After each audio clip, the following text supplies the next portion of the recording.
The biggest investors in Malaysian real estate are no longer the Singaporeans.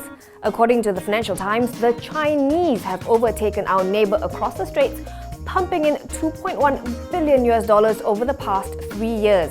That's compared with $985 million invested by Singaporean groups, according to figures from Real Capital Analytics, based on completed transactions of $10 million and above.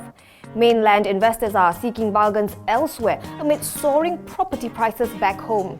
Quoting Sigrid Jalsita, the MD of Asia Pacific Research at Cushman & Wakefield, the paper reports that Malaysia is much more affordable compared with other markets, and that there is a significant difference in prices even between Malaysia and China.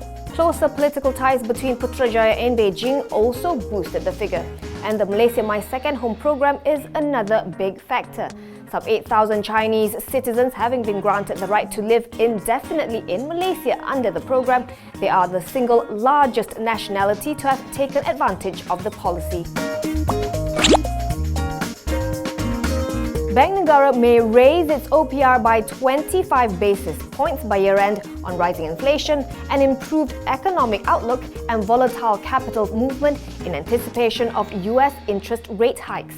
TA Securities said in a note today that the central bank's latest inflation projection range of 3 to 4% implies negative interest rates, which could prompt it to tighten its monetary policy.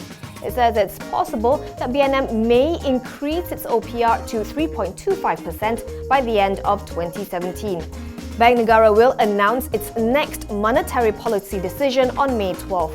Last Friday, the Stats Department said Malaysia's inflation, as measured by the Consumer Price Index, rose 4.5% in February from a year earlier, thanks mainly to more expensive fuel. TA Securities is expecting March CPI to rise 5.1% from a year earlier, with food prices to remain high, with the increase in the prices of retail cooking oil as well as global commodities. Loss-making KTMB may finally achieve profitability in the next financial year ending December 31st, 2018. This will be thanks to the implementation of the Railway Network Access Agreement, which enables KTMB to focus on only providing train services, basically commuter, intercity, electric train service and cargo.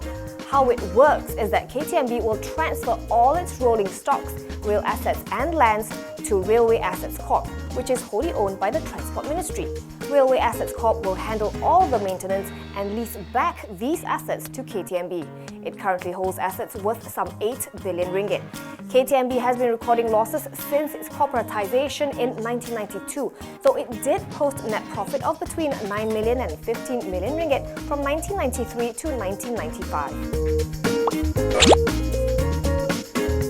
SCOMI Group says its 30% owned unit Strong Elegance has signed a 21-year power purchase agreement with TNB. The newly acquired renewable energy company will develop a 30-megawatt AC photovoltaic power plant in Bandar Sungai Petani, Kedah. It's on a build-own-operate basis. Expected commercial operation date December 31st, 2018. The project is expected to contribute positively to SCOMI's future earnings. Just last Thursday, the group announced that it had taken up a 30% stake in Strong Elegance. The aim was to provide itself an avenue to undertake new businesses related to the construction and development of solar photovoltaic plants. Public Bank will focus on growing fee-based income as it braces for margins to be squeezed further amid intense competition. Its MD Teh Alik expects tough conditions to continue, which could put pressure on its return on equity. That said, the lender's present ROE is at 16.5%, which is still the highest among its peers in Malaysia. For 2017, it's targeting to achieve net ROE of 14% to 15%. As for asset quality, Teh says it's not a major concern. He explains that the group practices a prudent credit culture inculcated by founder Teh Hong Piao. Last year, Public Bank's gross impaired loan ratio stood at 0.5%, compared with the industry's 1.6%.